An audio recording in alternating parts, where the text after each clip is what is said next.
कितने मरले का घर? 6 मरले का। डूब गया है सारा? सारा डूब गया। किससे लिया था ये? खुशी मोहम्मद से। आपको पता नहीं था ये दरिया का पेट है? ये जी सानू बस सब्ज बाग का है ऐसी सारे के इस वजह तो बस फंस गए थे। सलाब आ रहा था बंदोबस्त करो, बस यकदम पता ही नहीं लगे। तकरीबन इतने 14,000 घर है। 14,000 घर। हाँ जी। ये सामने ये सब कुछ ये डूब चुका है।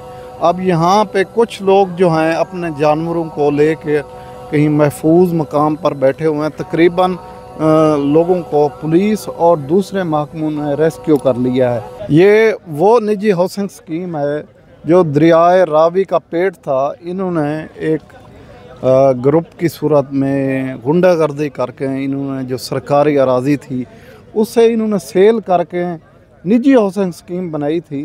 ये आप देख सकते हैं तकरीबन कोई हज़ारों की तादाद में ये घर हैं।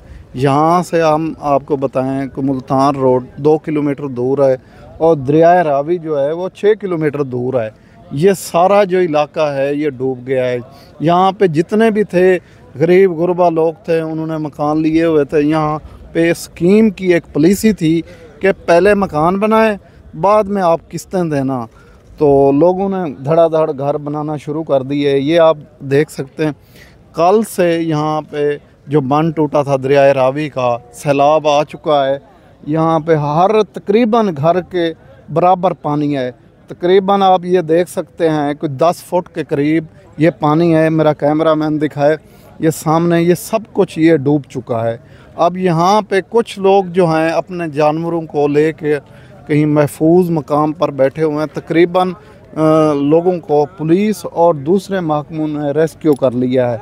ये अब पानी तो रुक गया है, पीछे से जो स्पीड थी पानी की वो तो तकरीबन कम हो चुकी है, लेकिन यहाँ पर जो पानी खड़ा हुआ है अभी भी ये आप देख सकते हैं 10 फुट के करीब ये पानी है। कोई निजी हाउसिंग स्कीम का इंतज़ामिया का कोई बंदा नज़र नहीं आ रहा। सिर्फ यहाँ पर पुलिस के नौजवान और एक जो प्राइवेट इंजोज़ है उसके और पाक फ़ौज के जो नौजवान हैं वही नज़र आ रहे हैं। किसी के पास कोई कश्ती नहीं है। एक प्राइवेट कश्ती है जिसके ऊपर ये लोगों को रेस्क्यू कर रहे हैं सरकारी तौर पर। कोई यहाँ पे 11 22 की कोई कश्ती नहीं आई और कोई और कश्ती हमें नज़र नहीं आ रही। बस यहाँ पर इंतज़ामिया के लोग मौजूद हैं, पुलिस के और पाक फ़ौज के और एक निजी जो इंजोज़ है उसके भी लोग नज़र आ रहे हैं। यहाँ पर जो मकामी लोग थे यहाँ पर वो अपने अजीज़ों के पास या एक बाहर खैमा बस्ती लगी हुई है वहाँ पर शिफ्ट हो गए हैं। ये सूरत हाल है पाकिस्तान में। जब तक कोई पहाड़ खोरी कर रहा है, कोई दरख्त खोरी कर रहा है, कोई दरियाओं के जो पेट हैं, कोई सरकारी अराज़ी है जो दरियाओं की जगह होती है उसे बेचने में मसरूफ़ है। नाज़रीन मकामी एक शख्स यहाँ पर मौजूद है जिसने यहाँ पे एक हाउसिंग स्कीम में इसी हाउसिंग स्कीम के अंदर घर भी बनाया हुआ था। अस्सलाम वालेकुम। वालेकुम सलाम जी। कितने मरले का घर? 6 मरले का। डूब गया है सारा? सारा डूब गया। किससे लिया था ये? खुशी मोहम्मद से। आपको पता नहीं था ये दरिया का पेट है, ये सारी दरियाए रावी की जगह है। यहाँ पर कभी ना कभी तो सैलाब आना ही था। ये जी सानू बस सब्ज बाग का है ऐसी सारे के इस वजह तो बस फंस गए थे। कितने बच्चे हैं आपके? नहीं हले शादी नहीं हुई, छोटे बहन भरा है। वो कहाँ पे हैं जो आपके घर वाले वो थे? बाहर खेमे में। खेमे में?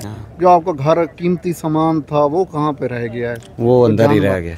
जानवर वगैरह थे कुछ? नहीं जानवर नहीं। तो आप लोगों को कब पता चला था भी यहाँ पे सैलाब आ चुका है? सानू बस इतला हुई है पीरा वाले थे, उस तो बाद मरकजी मुस्लिम लीग इन्हें इतला दी है, ऐलान किए ने कि सैलाब आ रहा था बंदोबस्त करो, बस यकदम पता ही नहीं लगे।